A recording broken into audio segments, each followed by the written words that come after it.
When an emergency like an earthquake or tsunami strikes a place where there is no reliable internet connection, the Emergency Telecommunications Cluster steps in. They help to provide internet to humanitarians, non-governmental organisations, United Nations agencies, and more recently, hospitals that have been set up to fight Ebola. More than ever, they need to be able to send lab results to their colleagues over email, order equipment such as food or medicine, track staff movements, and create maps. Unfortunately, none of these areas have reliable mobile or Wi-Fi networks. The ET cluster moves in rapidly and provides vital communications to assist humanitarian workers in their life-saving operations.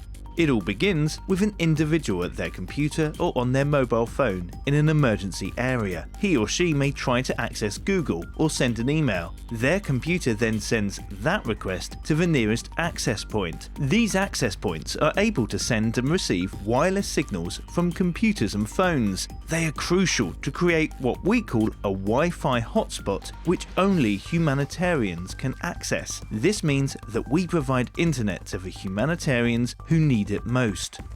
Even though there may be 1, 2, or even 10 access points that are receiving requests for information from your computers, they form together to create a single network. The access point condenses all of these requests into small packages of data that are sent to a modem. The modem acts as a translator to convert the data into an appropriate radio frequency before it reaches the satellite dish. The small satellite dishes we use are known as Very Small Aperture Terminal, or VSAT.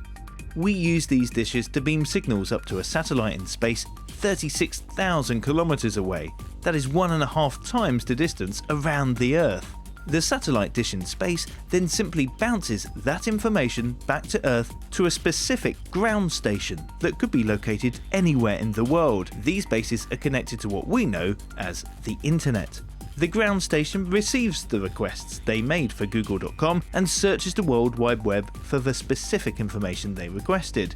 Each of these big websites, like Twitter, Facebook, or Google, has their own massive servers where they store their information. When the ground station finds the information that they've asked for, it sends it back to the satellite in space. The satellite bounces it back to their VSAT on the ground. The VSAT sends the information through their modem, where again it is translated from radio waves to data. From there, the modem sends this data to the access points, which then sends it to the individual's computer or smartphone. Although this entire process travels hundreds of thousands of kilometers, it all happens in only a fraction of a second.